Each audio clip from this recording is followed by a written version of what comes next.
Hey guys, so we are nearing the end of chapter 3. Today we're talking about dividing decimals again.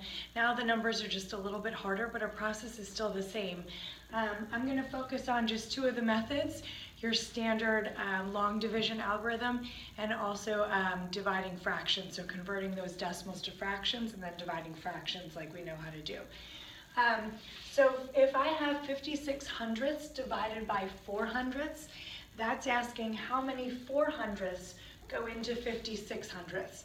So an equivalent problem would be how many times does 4 go into 56? But first I'm going to do the long division way. So I'll draw my little house here, and because this is going into that, my 0.56 is going to go inside the house. My 0.4, oh just kidding, it's 0.04, is going to go outside the house. Now this one, I have 2 digits over here, so I need to move my decimal over 2 places. I'm going to move it over 2 places on the inside. Whatever you do to the outside, you have to do the same thing to the inside. So now my new problem is how many times does 4 go into 56? And again, that's what we just set up here. How many times does 4 hundredths go into 56 hundredths? It's 4 going into 56.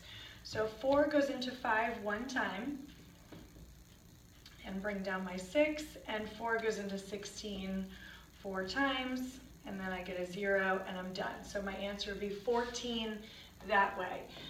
Second method, again, you could change it to fractions.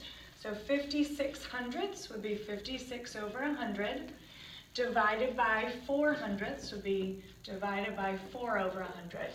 Now remember, when I'm dividing fractions, I'm actually multiplying by my reciprocal. So I'm going to do 56 hundredths divided by 100 over 4. Now here I can cross cancel, so I can do these and make them 1.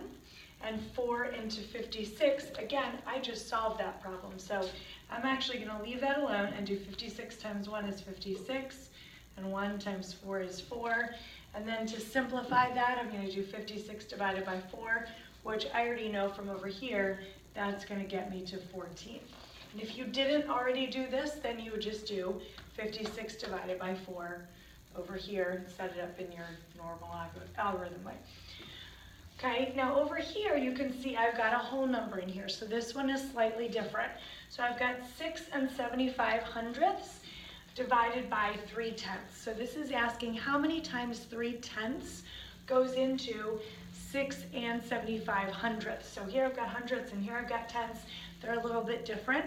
So this makes the problem a little bit harder. Again, I can do my normal algorithm. It's this into that. So I'll put my 675 into the house and 0.3 outside the house. I need to move my decimal over 1 space to get rid of it. So I'm going to move it 1 space inside. So now my new problem is how many times does 3 go into 67.5 or 67.5? So 3 goes into 6 2 times, and I get 0, and I bring down my 7. 3 goes into 7 2 times, and I get 1, and I bring down my 5.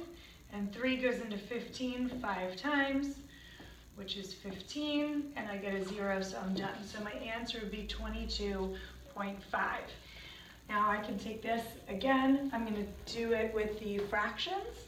So I've got 6 75 hundredths divided by 3 tenths.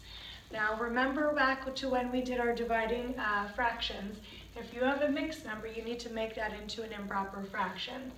So 100 times 6 is 600 plus 75. That's 675 over 100 divided by 3 tenths. Now I'm going to multiply by the reciprocal. So I'll do 675 over 100 times 10 over 3. And these will cross cancel, so this will become a 1 and this will become a 10. So now I have 675 over 30.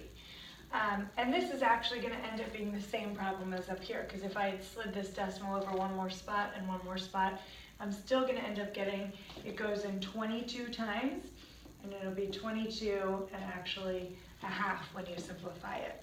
So I hope that helps, and I will see you guys later.